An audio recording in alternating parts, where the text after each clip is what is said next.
செடியாய வல்வினைகள் தீர்க்கும் திருமாலே, நெடியானே வேங்கடவா நின் கோயிலின் வாசல், அடியாரும் வானவரும் அறம்பெயரும் கிடந்தியங்கும் படியாய் கிடந்து முன் போலவாய் காண்பேனே. உலகெங்கும் இருக்கின்ற சீனிவாசன் பஞ்சாங்கம் டிவி நேயர்களுக்கு என்னுடைய பணிவான வணக்கங்கள்.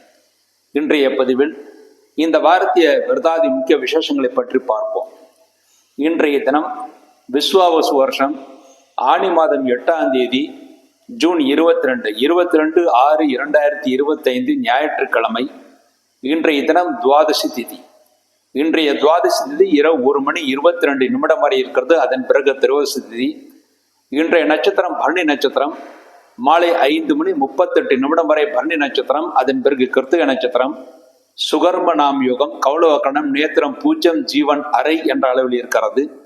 ஞாயிற்றுக்கிழமையும் பரணியும் சேரும் போது பிரபல அரிஷ்ட யோகம், ஞாயிற்றுக்கிழமையும் கிருத்திகையும் சேரும் போது சித்தி யோகம். ஆகவே இன்றைய தினம் மாலை 5:38 வரை பிரபல அரிஷ்ட யோகம், அதன் பிறகு சித்தியோகம் என்ற அளவில் இருக்கிறது. இன்றைய தினம் சுபகாரியங்கள் செய்வதை முற்றிலுமாக தவிர்த்து விடுவது நல்லது. அவசியமான சுபகாரியங்களை மாலை 6 மணிக்கு பிறகு செய்வது உத்தமமானது. காலை 6 மணி வரை, அதாவது காலை முதல் 6 மணி வரை நேரம் நன்றாக இல்லை. ஆகவே இன்றைய தினம் சுபகாரியங்களை முற்றிலுமாக தவிர்த்து விட வேண்டும். தனிய நாள். ஆகவே இன்றைய தினம் சுபங்களை தவிர்ப்பது நல்லது. இன்றைய தினம் கிருத்திகை விரதம்.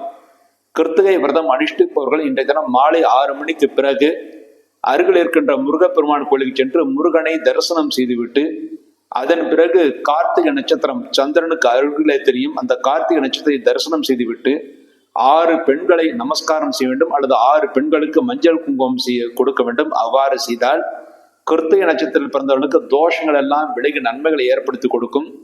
இன்றைய தினம் கிருத்திகை விரதம் மாதம் இருப்பவர்கள் இன்றைய தினம் விரதம் இருந்து முருகப்பெருமானை வழிபாடு செய்வதற்கு மிக ஏற்ற தினமாக அமைந்திருக்கிறது. இன்றைய தினம் கூர்ம ஜெயந்தி. கூர்ம அவதாரம் பெருமாள் எடுத்த நாள்.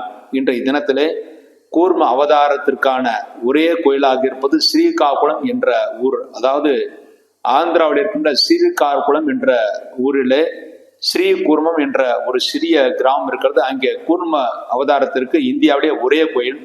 அங்கே சென்று தரிசனம் செய்யலாம். இல்லாவிட்டால் வீட்டில் இருந்தபடியே கூர்ம அவதாரத்துடைய பெருமாளுடைய படம் இருந்தால் அதை வணங்கலாம், அல்லது அருகில் இருக்கின்ற பெருமாள் கோயிலுக்கு சென்று பெருமாளை வழிபாட்டு செய்துவிட்டு வருவதற்கு ஏற்றதனமாக இருக்கிறது. இன்றைய தினம் ஹரிவாசனம் காலை 9:41 என்று போடப்பட்டிருக்கும். இன்றைய தினம் காலை 9:41 ஹரிவாசனம், அதாவது பெருமாளுக்கு மிக மிக பிடித்தமான அந்த நேரம். அந்த நேரத்தில் நீங்கள் தீபாராதனை, பெருமாளுக்கு தீபாராதனை காண்பித்து நைவேத்தியம் செய்து அந்த நேரத்தில் துளசி தீர்த்தம் அருந்த வேண்டும். அவ்வாறு செய்தால் தோஷங்கள் எல்லாம் விலகி நன்மைகளை ஏற்படுத்தி கொடுக்கும். இந்த ஹரிவாசனம் என்பது எல்லா மாதம் வராது, சில மாதங்களில் மட்டுமே வரும். இந்த மாதம் இன்றைய தினம் ஞாயிற்றுக்கிழமை என்று காலை 9:41 நல்ல சுபஹோரையிலே ஹரிவாசனம் வருகிறது.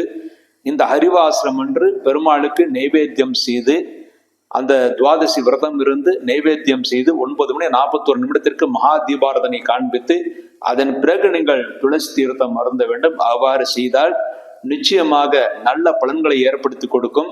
மேலும் நல்ல யோகத்தையும் முன்னேற்றத்தையும் ஏற்படுத்தி கொடுக்கும். குடும்பத்தில் நல்ல அமைதியான சூழ்நிலை, முன்னேற்றமான சூழ்நிலை அனைத்தும் ஏற்படுத்தி கொடுக்கும்.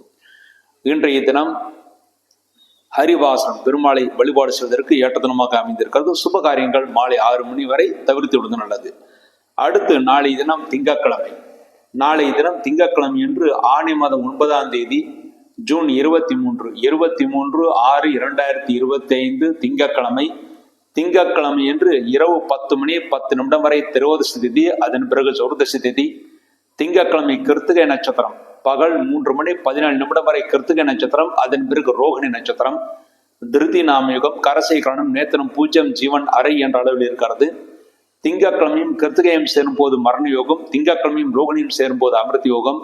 ஆகவே திங்கட்கிழமையான நாளை தினம் பகல் 3:17 வரை மரண யோகம், அதன் பிறகு அமிர்த யோகம் என்ற அளவிலே இருக்கிறது. நாளை தினம் சோம பிரதோஷம். திங்கட்கிழமைக்கான பிரதோஷம் இருந்து சிவபெருமானை வழிபாடு செய்வதற்கு ஏற்றதனமாக அமைந்திருக்கிறது. நாளை தினம் சோம பிரதோஷமாக இருப்பதனால் நாளை தினத்திலே மாலை நேரத்திலே பிரதோஷ காலத்திலே சிவபெருமானை வழிபாடு செய்வதற்கு மிக ஏற்றதனம். அவ்வாறு வழிபாடு செய்தால் நோய் நொடிகள் தீர்ந்து நன்மைகளை ஏற்படுத்தி கொடுக்க. மாத சிவராத்திரி. நாளை தினம் மாத சிவராத்திரி விரதம் இருப்பவர்கள் கூட நாளை தினத்துல இரவு முழுவதும் கண் விழுத்து சிவபெருமானை 4 ஜாமங்களிலும் பூஜை செய்ய வேண்டும். அவ்வாறு செய்தால் சிவபெருமானுடைய பேருள் கிடைத்த நன்மைகளை ஏற்படுத்தி கொடுக்கும் மாத சிவராத்திரி திங்கட்கிழமை சோம பிரதோஷம், பிரதோஷமும் சிவராத்திரியும் ஒரே நாள் கூடுவது மிக மிக சிறப்பானது. நாளை தினம் திங்கட்கிழமை என்று சிவபெருமானை வழிபாடு செய்வதற்கு மிக ஏற்றதனமாக அமைந்திருக்கிறது. அடுத்து செவ்வாய்க்கிழமை விஸ்வாவசு வருஷம் ஆணி மாதம் 10ஆம் தேதி ஜூன் 24/6/2025 செவ்வாய்க்கிழமை. செவ்வாய்க்கிழமை என்று இரவு 7 மணி வரை சௌர்தசி திதி, அதன் பிறகு அமாவாசை திதி. செவ்வாய்க்கிழமை பகல் 12:54 வரை ரோகிணி நட்சத்திரம், அதன் பிறகு மிருகசீர்ஷம் நட்சத்திரம். சூலம் நாமயுகம், பத்ரை கரணம், நேத்திரம் பூஜ்யம், ஜீவன் அரை என்ற அளவில் இருக்கிறது. ரோகிணியும் செவ்வாய்க்கிழமையும் சேரும் போது அமிர்த யோகம், மிருகசீர்ஷம் செவ்வாய்க்கிழமை சேரும் போது சித்தியோகம். ஆகவே செவ்வாய்க்கிழமை என்று நாள் முழுவதுமாக அமிர்த யோகம் சித்தியோகமாக இருக்கிறது. அன்றைய தினம் போதாயன அமாவாசை, அதாவது போதாயன சூத்திரத்தை அனுஷ்டிப்பவர்கள் அன்றைய தினம் அமாவாசைக்கான விரதம் இருக்க வேண்டும். அன்றைய தினம் இரவு 7 மணி முதல் அமாவாசை இருப்பதனால் போதாயன சூத்திரப்படி அன்றைய தினம் அமாவாசை. இந்த அமாவாசை என்பது கிருஷ்ண பகவான் கண்டுபிடித்த அமாவாசை என்று கூறப்படுகிறது. அன்றைய தினம் செவ்வாய்க்கிழமை என்று கிருஷ்ண அங்காரக சதுர்தசி, அதாவது செவ்வாய்க்கிழமை சூரிய உதயத்தின் போது தேய்பிரை சதுர்தசி இருந்தால் கிருஷ்ண அங்காரக சதுர்தசி. அன்றைய தினம் யம தர்ப்பணம் விடுவது மிகவும் சிறப்பானது. அன்றைய தினம் யம தர்ப்பணம் விட்டால் பித்ரு தோஷங்கள் விலகி பித்ருக்கள் சொர்க்கலோகம் அடைவார்கள், யமலோகத்திலிருந்து விடுபடுவார்கள் என்ற ஐதீகம். அன்றைய தினம் யம தர்ப்பணம் விடுவதற்கு ஏற்ற தினம், அல்லது தில ஹோமங்கள் தில தர்ப்பணங்கள் செய்வதற்கும் செவ்வாய்க்கிழமை மிக ஏற்றதனமாக அமைந்திருக்கிறது. ஆக செவ்வாய்க்கிழமை என்று யம தர்ப்பணம் செய்வதற்கும் கிருஷ்ண பகவானை, அதாவது செவ்வாய்க்கிழமை ரோகிணி சேருவது கிருஷ்ண பகவானை ஆராதனை செய்வதற்கு ஏற்றதனம், அது கிருஷ்ண பகவானை வழிபாடு செய்வதற்கும் மிக ஏற்றதனமாக அமைந்திருக்கிறது. அடுத்து புதன்கிழமை விஸ்வாவசு வருஷம் ஆணி மாதம் 11ஆம் தேதி ஜூன் 25/6/2025 புதன்கிழமை. புதன்கிழமை என்று மாலை 4 மணி 1 நிமிடம் வரை அமாவாசை திதி, அதன் பிறகு பிரதமை திதி. மிருகசீர்ஷம் நட்சத்திரம் பகல் 10 மணி 40 நிமிடம் வரை மிருகசீர்ஷம் நட்சத்திரம், அதன் பிறகு திருவாதிரை நட்சத்திரம். கண்டம் நாமிகம், அதன் பிறகு விருத்தி நாமிகம். நாகவ கிரணம், நேத்திரம், ஜீவன் இரண்டும் பூஜ்யம் என்ற அளவில் இருக்கிறது. அமாவாசை மிருகசீர்ஷம் சேரும் போதும், அமாவாசையும் அதாவது புதன்கிழமையும் மிருகசீர்ஷம் புதன்கிழமையும் திருவாதிரை சேரும் போதும் சித்தியோகம். ஆகவே புதன்கிழமை என்று நாள் முழுவதுமாக 60 நாளைக்கு சித்தியோகமாக இருக்கிறது. அன்றைய தினம் அமாவாசை திதி. அமாவாசைக்கான முன்னோர்களை வழிபாடு செய்வதற்கு மிக ஏற்ற தினம் புதன்கிழமை. அன்றைய தினம் பிண்ட பித்ரு யஜ்யம் என்று சொல்லக்கூடிய யஜ்யம் செய்வதற்கும் தில ஹோமங்கள் செய்வதற்கும் தில தர்ப்பணங்கள் செய்வதற்கும் ஏற்ற தினமாக இருக்கிறது. அதாவது அன்றைய தினம், அதாவது செவ்வாய்க்கிழமை என்றே போதாயன முறைப்படி அமாவாசைக்கான விரதம் இருப்பவர்கள் புதன்கிழமை என்று போதாயன இஷ்டி, அதாவது அருகில் இருக்கின்ற இஷ்ட தெய்வங்களுக்கு சென்று தீப வழிபாடு செய்வதற்கு ஏற்ற தினமாக அமைந்திருக்கிறது. ஆக புதன்கிழமை என்று இஷ்ட தெய்வங்களுக்கு பூஜை செய்வதற்காகவும் குலதெய்வத்தை ஆராதனை செய்வதற்காகவும் மேலும் அமாவாசைக்கான விரதம் இருந்து முன்னோர்களை வழிபாடு செய்வதற்கும் மிக ஏற்ற தினமாக இந்த புதன்கிழமை அமைந்திருக்கிறது. அடுத்து வியாழக்கிழமை விஸ்வாவசு வருஷம் ஆணி மாதம் 12ஆம் தேதி ஜூன் 26/6/2025 வியாழக்கிழமை. வியாழக்கிழமை இன்று பிரதமை திதி. அன்றைய பிரதமை திதி பகல் 1 மணி 25 நிமிடம் வரை இருக்குது. அதன் பிறகு துதிய திதி வருகிறது. அன்றைய நட்சத்திரம் திருவாதிரை நட்சத்திரம், காலை 8 மணி 46 நிமிடம் வரை திருவாதிரை நட்சத்திரம், அதன் பிறகு புனர்பூசம் நட்சத்திரம். துருவம் நாமயுகம், பவ கரணம், நேத்திரம், ஜீவன் இரண்டும் பூஜ்யம் என்ற அளவில் இருக்கிறது. வியாழக்கிழமையும் திருவாதிரையும் சேரும் போது மரண யோகம், வியாழக்கிழமையும் புனர்பூசம் சேரும் போது அமிர்த யோகம். ஆகவே வியாழக்கிழமை என்று காலை 8 மணி 46 நிமிடம் வரை திருவாதிரை நட்சத்திரம் இருக்கின்ற அந்த நேரம் வரை மரண யோகம், அதன் பிறகு காலை 8 மணி 46 நிமிடத்திற்கு பிறகு அமிர்த யோகம். ஆகவே வியாழக்கிழமை என்று அவசியமான நல்ல காரியங்களை பாட்டியம் முடிந்து, அதாவது 3 மணிக்கு பிறகு 1 மணி 25 நிமிடம் வரை பிரதமை திதி, அதன் பிறகு 1:30 to 3 என்பது ராகு காலம். ஆக 3 மணிக்கு பிறகு அவசியமான நல்ல காரியங்களை செய்யலாம். அதாவது வியாழக்கிழமை பிரதமை முடிந்து அதன் பிறகு 3 மணிக்கு பிறகு ராகு காலம் முடிந்து 3 மணிக்கு பிறகு அவசியமான நல்ல காரியங்களை தாராளமாக செய்யலாம்.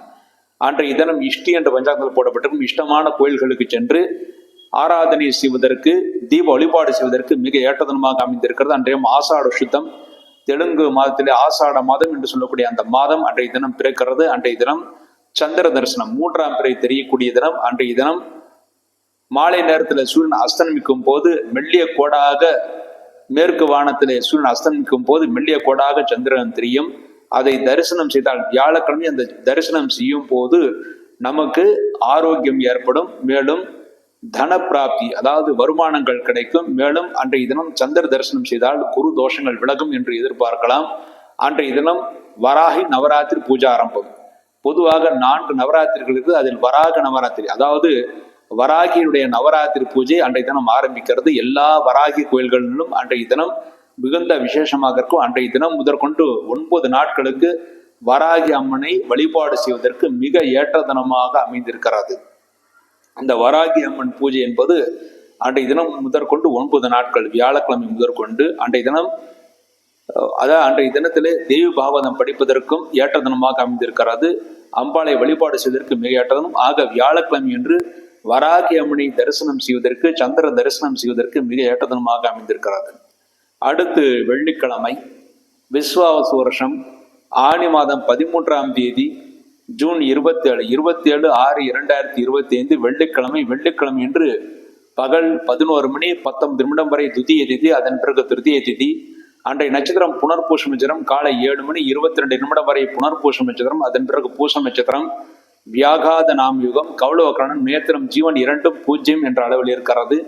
வெள்ளிக்கிழமையும் புனர்பூசம் சேரும் போது சித்தியோகம், வெள்ளிக்கிழமையும் பூசம் சேரும் போது மரணயோகம். ஆகவே வெள்ளிக்கிழமை என்று காலை 7 மணி 22 நிமிடம் வரை சித்தியோகம், அதன் பிறகு மரணயோகம் என்ற அளவில் இருக்கிறது. அன்றைய தினம் ரத யாத்திரா.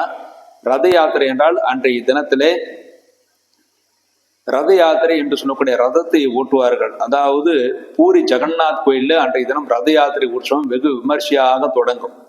ஆக அன்றைய தினத்திலே பூரி ஜெகநாதரை வழிபாடு செய்வதற்கு, கிருஷ்ணரை வழிபாடு செய்வதற்கு மிக ஏற்ற தினம்.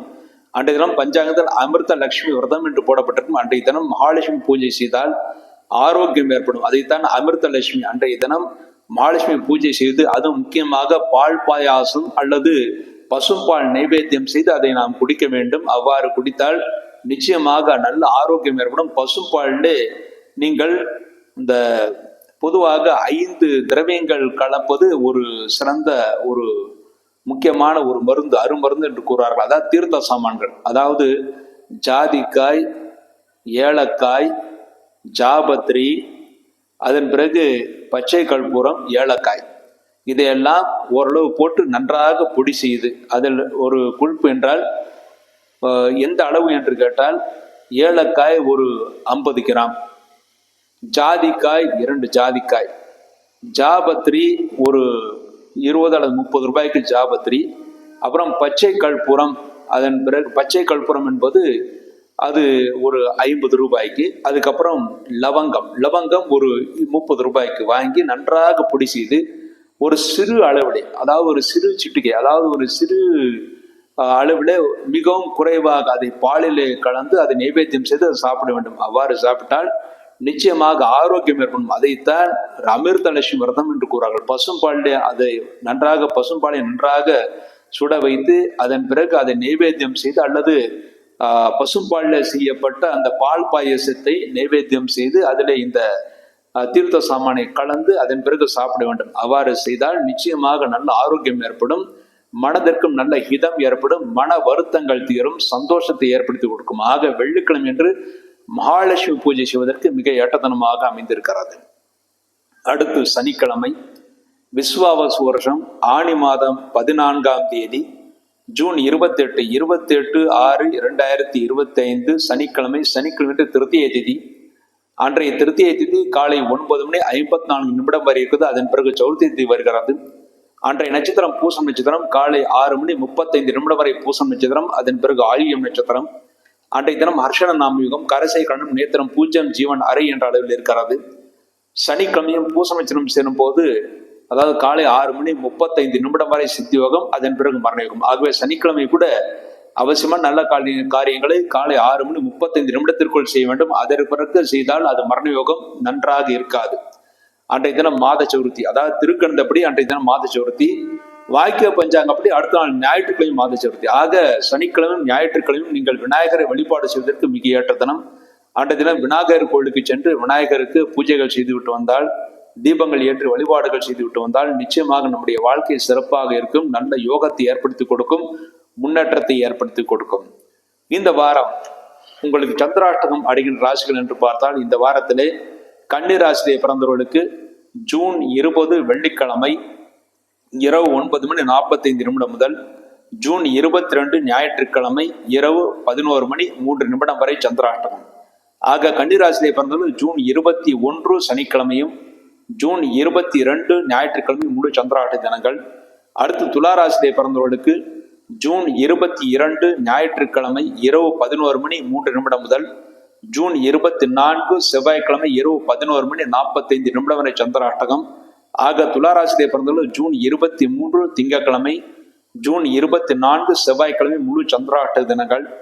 அடுத்து விருச்சிக ராசியிலே பிறந்தவர்களுக்கு ஜூன் 24 செவ்வாய்க்கிழமை இரவு 11:45 முதல் ஜூன் 26 வியாழக்கிழமை இரவு 1:40 வரை சந்திராஷ்டகம். ஆக விருச்சிக ராசியிலே பிறந்தவர்கள் ஜூன் 25 புதன்கிழமை ஜூன் 26 வியாழக்கிழமை இந்த 2 நாட்கள் முழு சந்திராஷ்ட தினங்கள்.